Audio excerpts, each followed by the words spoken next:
Whether you're editing your own real estate photos or an editor is doing them for you, there are likely three big mistakes that are happening or can happen from time to time that'll hold you back from getting higher paying gigs because your photos won't look as professional as they should be. Now, there's a lot that can go wrong with editing real estate photos and shooting real estate photos, but three big things really stand out that are often improperly used and overused as well. These are easy enough to fix though, so what I'd like to do is show those and then how to fix them in this episode.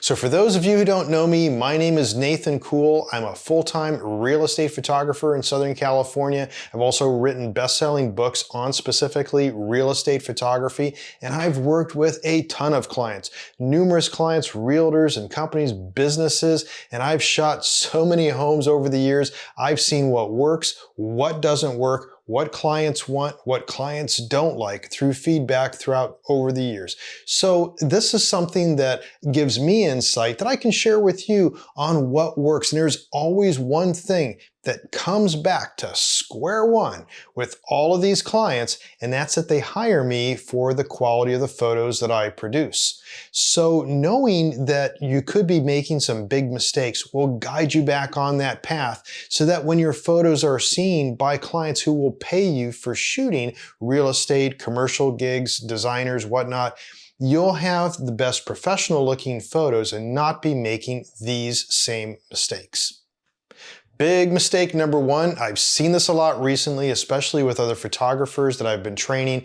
I'll take a look at the work so I can review it with them, and I'll see that they've increased saturation, vibrance, and dehaze on their interior photography images. Don't do that. That is big mistake number one, and here's why. A lot of reasons. First off, you want to have something that is more of a neutral tone when you're talking about interiors.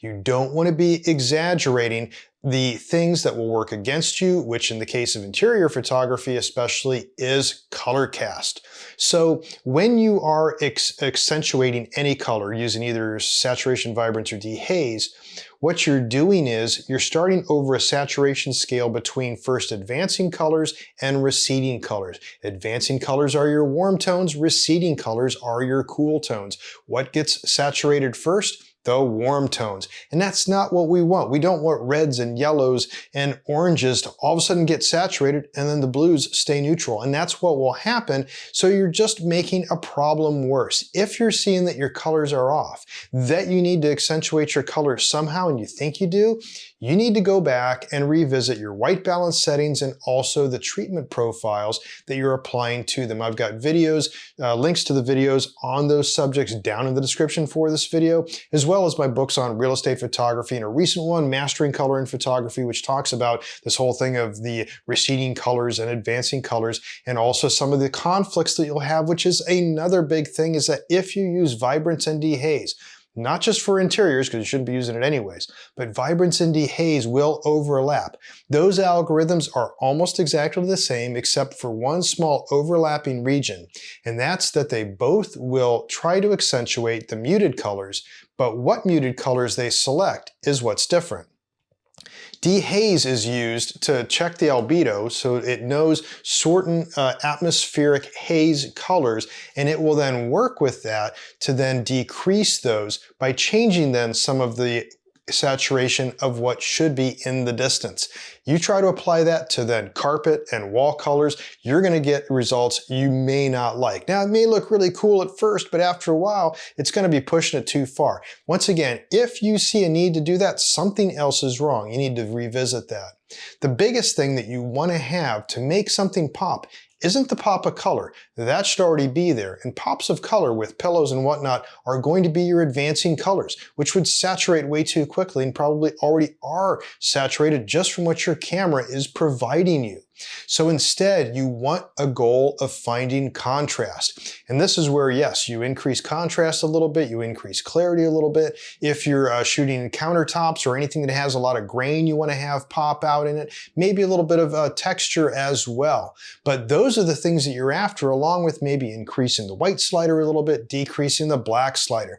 Those will make things stand out as you'll have contrast. But your colors, which is so difficult in interior photography, you want to keep those as accurate as possible, and you don't want to accentuate those. Once you do, it's not just your realtors that are going to see this, but you try to work for designers and builders and whatnot, and they'll know what their paint colors are supposed to be. You provide something that's saturated, it's like, that's not what they expected. And once again, saturation is not even.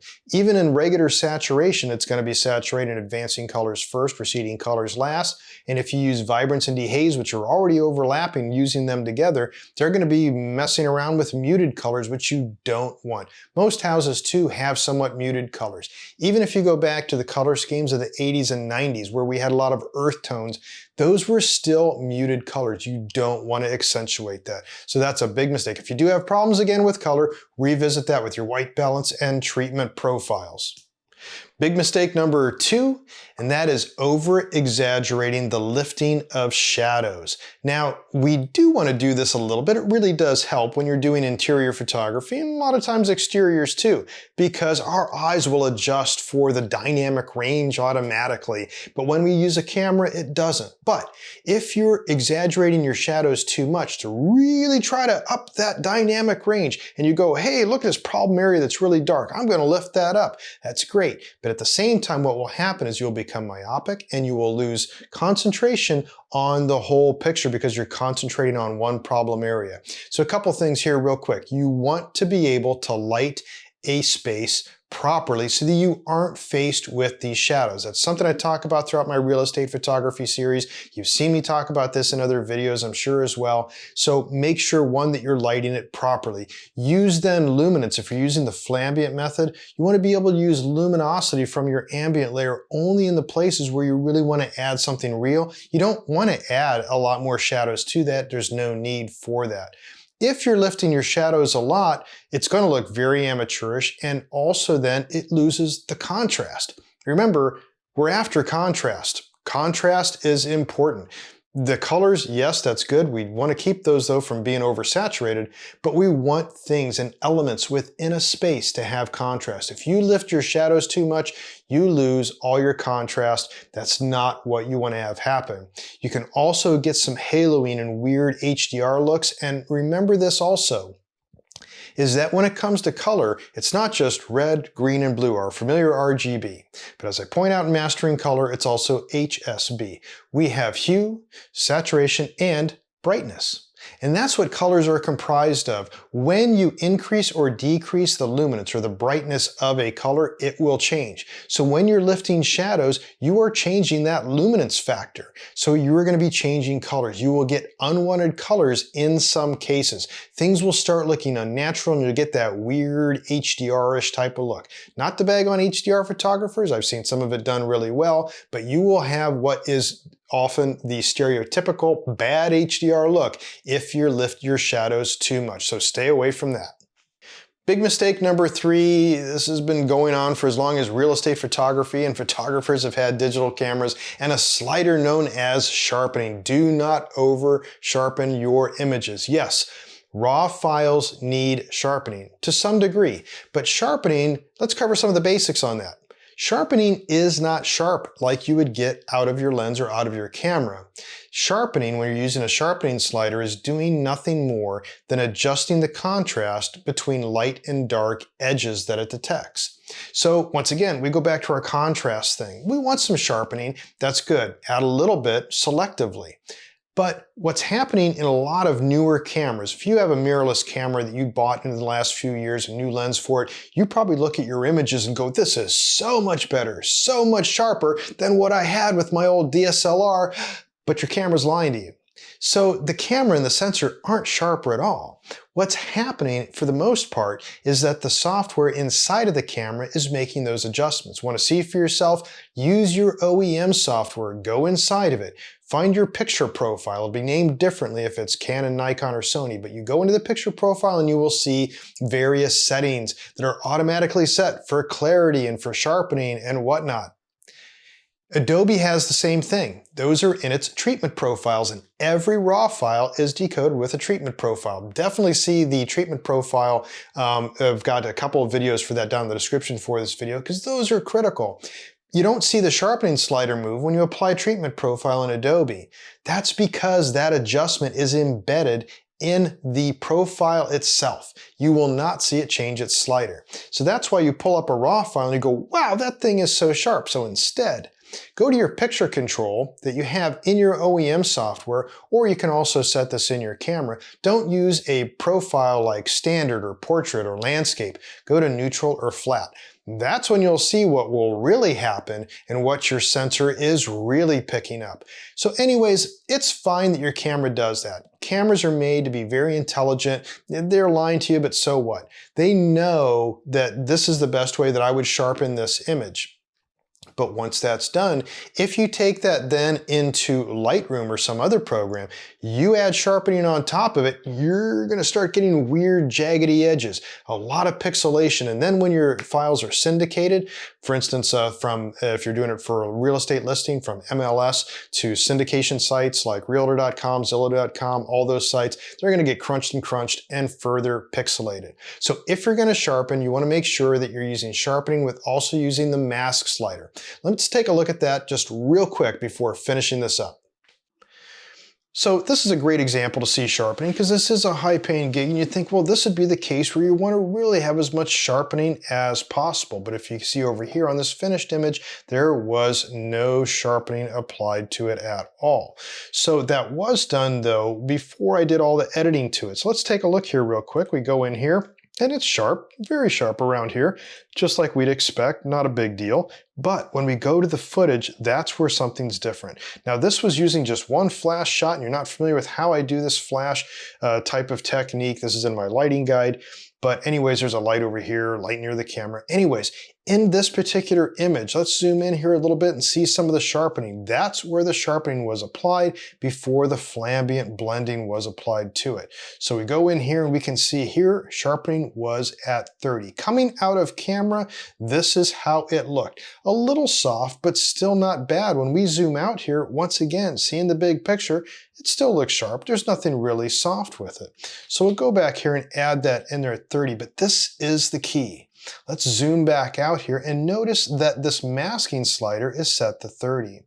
That masking slider will allow sharpening to occur only within a certain limit of edge detection. To see what you're doing, while you're moving that slider, hold down the Alt key on your keyboard and then start moving it, and you'll get this weird looking thing. If you go all the way out here, you'll see it's all white. Everything's being sharpened.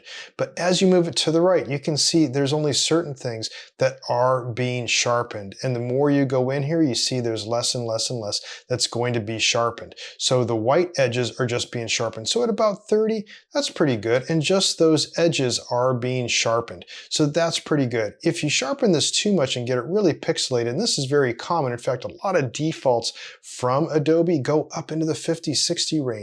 You go in there and it's like, yeah, that is really sharp. But pushing it that far, once these images start getting crunched, it's just not necessary. It's going to cause more artifacts and problems later. So right at about, I say about 30. For most of the cameras, this was shot with the Nikon Z5 with a masking of about 30. That's good, once again, compared to where it was with nothing, and then where it was with 30. And of course, then the final image, when this was all said and done, looked like this. So 3 big mistakes really stand out. There's a lot of stuff that can go wrong, but I see these time and time again. It's a common theme. And if you avoid just these 3 simple things, which are really just overdoing stuff, it's very simple to just stop doing it. Just say no to adding saturation, vibrance, and dehaze to your interior photos. Be careful when you're adding shadows. You don't want to lift them too much. If you need to, something else is wrong. You need to revisit how your light highlighting the scene. And then of course the third thing is be careful with sharpening. Take a close look at it. Does the image really need to be sharp? Look at it on the big screen. Does it look sharp? Great. Are you pixel peeping? That is a waste of time when it comes to real estate photos. And even if you're going to be blowing this up on a billboard, nobody's going to be looking at your pixels. If it looks sharp on the big screen, that's great. That's all you're going to need, because most people will probably look at this on an iPhone anyways. And if they do look at it on a computer, they're going to see it just like you did, and it'll be plenty sharp enough. Anyways, I hope these big 3 mistakes have shed some light on some improvements you can do to your photography, and I hope this video was useful for you as well. If you did like this video and you want to see more, you can subscribe to my YouTube channel. It won't cost anything, and once these videos are posted, you'll be the first to know. Thanks so much for watching. Until next time, take care, be safe, and get out there and shoot something.